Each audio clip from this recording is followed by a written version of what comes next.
Kelliem mal-oppożizzjoni ma kienx kapaċi jagħti deċiżjoni dwar jekk bħala Partit Nazzjonalista kienu xiftħu l-istaġun tal-insib kieku huma kienu fil-gvern. Ikkonferma dan id-deputat nazzjonalista Ivan J. Bartolo ta' 6 PM.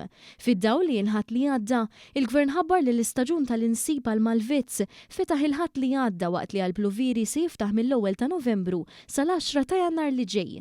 Dan fil-waqt li nfetaħ ukoll l-istaġuna riċerka fuq 7 speċi ta' safar tal-għana, b'rispett lejn id-deċiżjoni tal-Qorti tal-Ġustizzja tal-Unjoni Ewropea. Ivan J. Bartolo li ħasem fil-preżentazzjoni tal-istħarriġ Ernst & Young minflok il-Kap Nazzjonalista li kien indispost, baqa' ma tagħna l-ebda risposta meta ġie mistoqsi l-erba' filgħodu dwar x'kienet tkun id-deċiżjoni tal-Partit Nazzjonalista f'dan ir-rigward. M'għandniex kapaċi ntik deċiżjoni. Din mhijiex l-ewwel darba li l-Partit Nazzjonalista ħasel idejh mir-responsabbiltà dwar il-kaċċa u l-insib f'pajjiżna.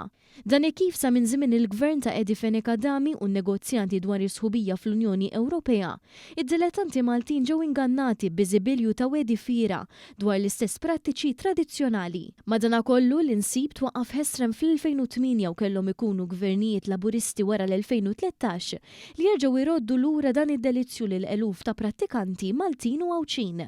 Issa, id-deputat nazzjonalista Ivan J. Bartolo ħarab mis-suġġett u batna għand ħaddieħor għax hu ma kienx jaf jirrispondi. Bħala partit taħsbu li kontu tiftuħ dan l-istaġun? Hemm min huwa nkarigat u nieħu pjaċir kieku tistaqsu lilhom iżjed milli lili.